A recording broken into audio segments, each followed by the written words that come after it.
Between betrayals and truths, how we transformed pain into love and rebuilt our lives. I never imagined that a trip planned with such care could become a turning point in Pedro's and my life.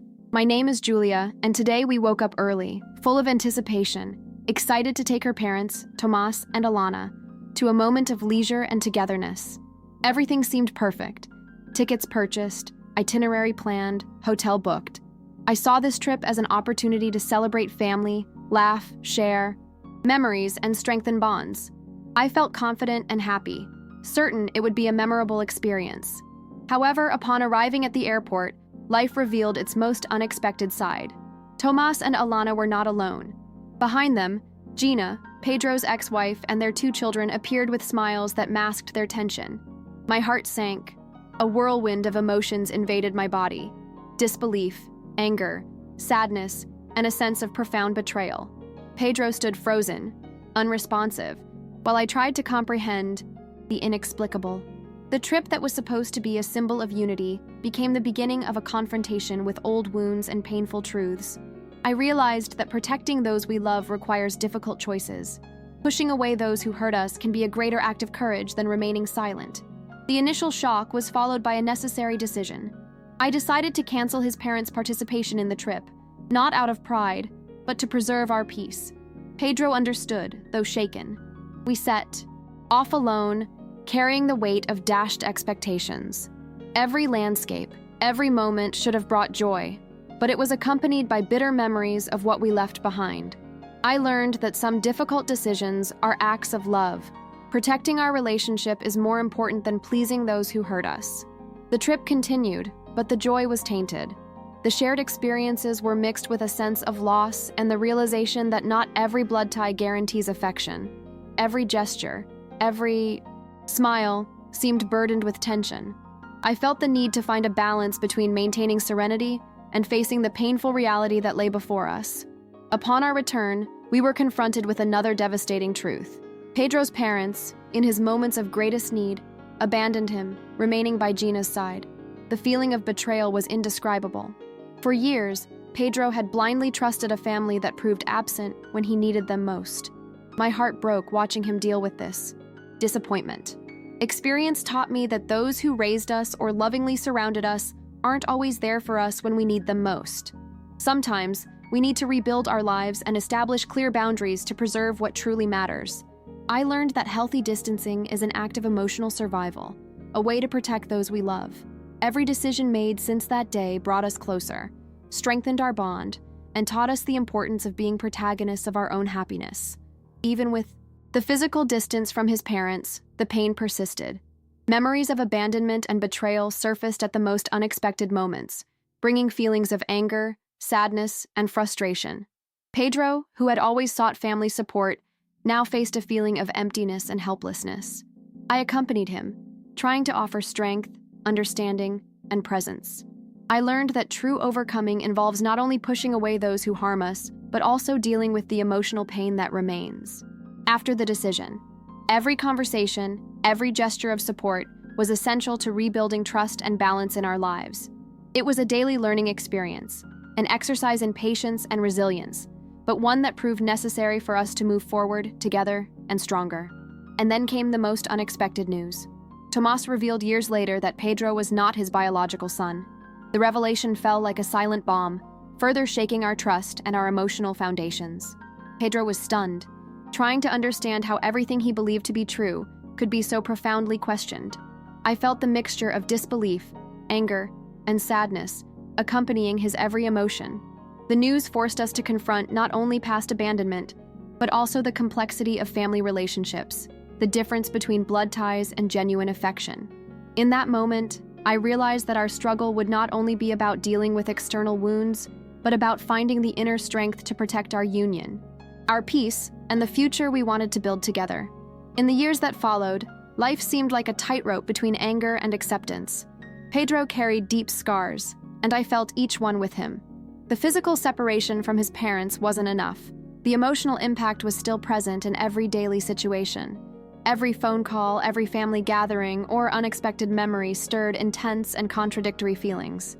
We felt that, despite the distance, we were still dealing with ghosts from The past. I learned that overcoming grief isn't linear. It occurs in small, daily victories, in simple gestures of care, and in conscious decisions not to let pain define us. Pedro struggled to deal with feelings of abandonment and the truth about his origins, while I sought to offer constant emotional support. Every conversation, every hug, every gesture of love became a way to rebuild our trust. I discovered that facing pain with someone who shares our feelings creates an unbreakable bond, and that resilience is built with patience, dialogue, and empathy. The most devastating moment came when Thomas revealed that Pedro was not his biological son. The news shook our lives intensely and unexpectedly. Pedro was perplexed, struggling to reconcile reality with everything he believed in. The feeling of betrayal and loss of family connections mixed with the need to protect himself emotionally. I felt his every tear as if it were my own, and the helplessness in the face of others' pain devastated me. This episode forced us to reflect on the true definition of family and the value of love over blood. We needed to learn to look to the future without allowing the past to dictate our choices. Over time, we understood that distancing ourselves from those who harmed us was not abandonment, but survival. Each step we took toward our own lives and the creation of a healthy future for ourselves and the unborn baby was, in fact, a manifestation of courage and resilience. We decided to completely distance ourselves from those who hurt us, and little by little, distance began to bring emotional relief. Our relationship gained space to strengthen, allowing us to rebuild trust and create an environment of love and mutual respect. Pedro found comfort in understanding that Tomas, even though he wasn't his biological father, genuinely loved him and was there for him during important moments. I realized that true strength comes from unity in the face of adversity, and that pushing toxic people away is an act of self-love and protection. Each decision to distance ourselves, each boundary established, allowed us to breathe and plan our lives with more clarity, focusing on what truly mattered, our love and the future we would build together. Pregnancy brought joy and, at the same time, new responsibilities and fears. We felt the need to create a safe and welcoming environment for our daughter, free from the pain of the past. Every movement of the baby was a reminder of hope, every ultrasound an opportunity to strengthen our bond and reaffirm the importance of supporting each other. We talked at length about our insecurities, our hopes, and the life we wanted to build. I learned that overcoming pain involves accepting pain without allowing it to paralyze us, using each obstacle as a learning experience, and transforming each challenge into personal and emotional growth. Our bond grew stronger every day, and our ability to face adversity expanded. The process of acceptance and overcoming brought us clarity.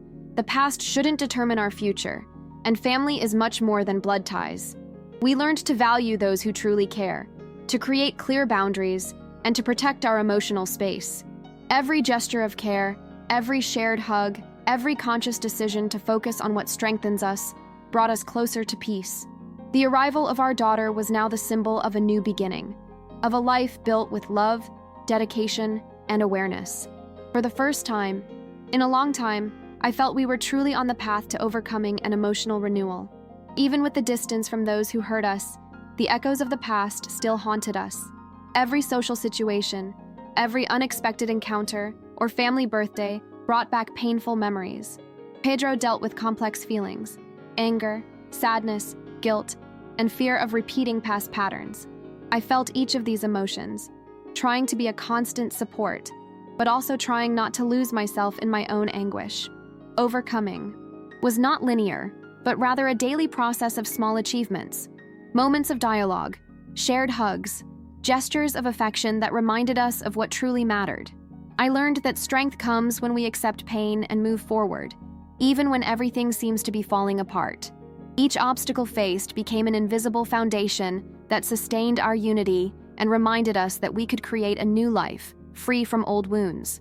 Pregnancy brought joy, but it also increased the weight of responsibility and fear. With each movement of the baby, each doctor's appointment, we felt the importance of creating a safe, loving environment free from the negative influences that had marked our lives. Pedro worried about the impact of the past on our daughter, and I shared this fear, but I also felt that together we could offer something different, something stronger and more resilient. Each conversation about boundaries, protection, and family values brought us closer, reinforcing the certainty that our Love was more important than any wounds we carried. I learned that overcoming fear doesn't mean the absence of fear, but the courage to move forward despite it. The turning point in our overcoming came when we understood that anger and resentment could no longer govern our choices. We needed to prioritize our peace and love. Pedro found serenity in realizing that, although he wasn't Tomas's biological son, he had received genuine love, care, and dedication. Understanding this gave us relief and clarity. The emotional bond became more important than painful truths and blood ties. I realized that our overcoming wasn't simply about pushing away those who hurt us, but about transforming pain into learning and strength.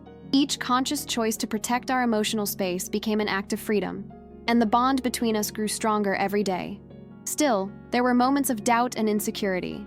Some memories would come flooding back, and we would question whether we were doing enough to raise our daughter in emotional safety. In these moments, we would reflect together on our decisions, on the distance we maintained from those who hurt us, and on each step that brought us closer to peace. I learned that overcoming grief involves living with the past without allowing it to paralyze us, and that every challenge faced with courage transforms into growth. Pedro shared every emotion, every fear, and every hope with me, and together we built a solid foundation of love, trust, and resilience that prepared us for the future. Finally, the sense of control over our lives began to emerge. Every decision we made together, every boundary we established, brought us closer to the peace we so desperately sought. Pregnancy cemented our union, bringing purpose and renewal. I learned that overcoming grief is not a one-off event, but an ongoing process, where every act of care, every sincere conversation, and every conscious choice strengthens trust and love. Looking at Pedro and feeling our baby move, I knew we were ready to write a new chapter, protecting our happiness above all else and building a life based on conscious choices, true love, and emotional freedom. As the pregnancy progressed, I felt a silent yet intense strength growing within me, reminding me daily that we were building something greater than any pain or betrayal. Every ultrasound, every baby's kick, and every doctor's appointment became a reminder of the life we were creating, of the responsibility and opportunity to transform our story. Pedro and I spent hours discussing the values we wanted to instill, the kind of family we wanted to create, and how to protect our daughter from the pain we faced. Every gesture of support, every word of encouragement, and every hug we shared became essential to strengthening our bond. I learned that overcoming adversity is built on daily life, on small acts of care, on conscious decisions, and on the love we choose to practice every day. Understanding that together we were stronger than every wound of the past was liberating, and this sense of emotional empowerment gave us the confidence to face the future with courage and hope. There were times when the fear seemed almost unbearable. We questioned whether we could protect our daughter from the world and negative influences, and Pedro struggled with his own pain of having been deceived and abandoned by those he trusted. I, in turn, felt the weight of each responsibility, but I realized that strength is not the absence of fear, but the ability to act despite it. Each challenge we faced together brought us closer, and we learned to trust not only each other, but the life we were creating. I learned that overcoming pain isn't about erasing pain, but rather using it to build resilience, strengthen relationships, and protect what truly matters: our family. Each obstacle transformed into an opportunity for emotional and personal growth. The turning point came when I realized that anger and resentment, though natural, could no longer rule our lives. We needed to prioritize our peace, our love, and our daughter. Pedro found serenity in realizing that, even though we weren't blood relatives, Tomas had always genuinely loved and cared for him. This understanding transformed our pain into gratitude and learning. I realized that overcoming involves much more than distancing ourselves from those who hurt us. It's transforming each disappointment into strength and each wound into learning. Each conscious decision to protect our family became an act of freedom, and our bond solidified as a shield against any adversity. I learned that overcoming requires courage, clarity, and the ability to choose daily what truly matters. Despite progress, days of doubt and painful memories still surfaced. We wondered if we were raising our daughter in a safe environment, and if our choices would truly be enough to protect her. But together, strengthened by love, we transformed fear into reflection and learning. I learned that overcoming adversity means living with the past without allowing it to paralyze us, and that each challenge we face strengthens our bond and character. Pedro shared every feeling with me, and our conversations became pillars of mutual support. I discovered that facing pain side by side builds trust, intimacy, and security, and that the strength of unity overcomes any difficulty. Finally, the feeling of control over our lives was consolidated. Every boundary we established, every gesture of care, and every sincere conversation brought us closer to the peace we so desperately sought. Pregnancy symbolized a new cycle, a new beginning. I learned that overcoming adversity isn't instantaneous, but an ongoing process, built daily with love, choice, and awareness. Pedro and I felt ready to write an entirely new chapter, where our happiness, security, and love became priorities, and where the past no longer dictated rules. The future belonged to us, and overcoming adversity was realized in every step, every decision, and every moment of shared love. The day our daughter was born was like a breath of renewal for our entire lives. Every pain, every tear, every battle we faced seemed to converge into a single moment of fulfillment. Holding her in our arms, feeling her heart beating next to ours, brought us the certainty that all the suffering had been worth it. Pedro and I looked at each other in silence, and in that moment, we understood that our choices, our limits, and our emotional strength had brought us this far. The past, with its disappointments and betrayals, no longer dictated our rules. We were the protagonists of our story. Every obstacle, every emotional wound, and every doubt overcome became a learning experience, wisdom, and the foundation for the family we were building. I felt a profound peace, the certainty that we could protect our daughter and teach her the value of love, trust, and resilience. In the days that followed, daily life reinforced our choices. We learned that overcoming grief isn't just about pushing away those who hurt us, but about living consciously, prioritizing what strengthens and nourishes. Pedro became even more present, loving, and secure, while I felt an inner strength grow within me that allowed me to deal with the difficulties of motherhood and relationships. Every conversation, every hug, every gesture of care became a bond of security and trust. I discovered that true overcoming is daily, built on small actions, decisions, and displays of love that accumulate over time. Over time, anger and resentment gave way to understanding and gratitude. Pedro realized that, even without blood ties, Tomas had always been a loving and protective figure. I learned that family is defined by presence, care, and love, not just blood. Every obstacle, every emotional wound, and every disappointment taught us to value what truly matters: our union and the life we were creating. Looking at our daughter, I realized that resilience and hope can flourish even in difficult terrain, and that conscious choices of love and protection are the greatest legacy we can leave. Today, our life is built on solid foundations: love, trust, and mutual respect. I've learned that overcoming doesn't mean erasing the pain or pretending nothing happened, but transforming each challenge into a learning experience, each disappointment into strength, and each difficulty into an opportunity for growth. Pedro and I feel fulfilled, knowing we've created a safe and loving space for our daughter and ourselves. Each day is a celebration of the life we've chosen to build, the conscious choices we've made, and the strength we find amidst adversity. And so, with the arrival of our daughter, we felt a new cycle begin. A cycle where the past doesn't dictate rules, where family is chosen for love and care, not just biological ties. I learned that overcoming is continuous, a daily construction of strength, courage, and hope. We don't need to fully understand all the wounds of the past. We just need to choose to grow, love, and move forward. Today, Pedro and I feel free, strong, and prepared to write our own story, protecting what truly matters and embracing every opportunity for happiness and love that life offers us.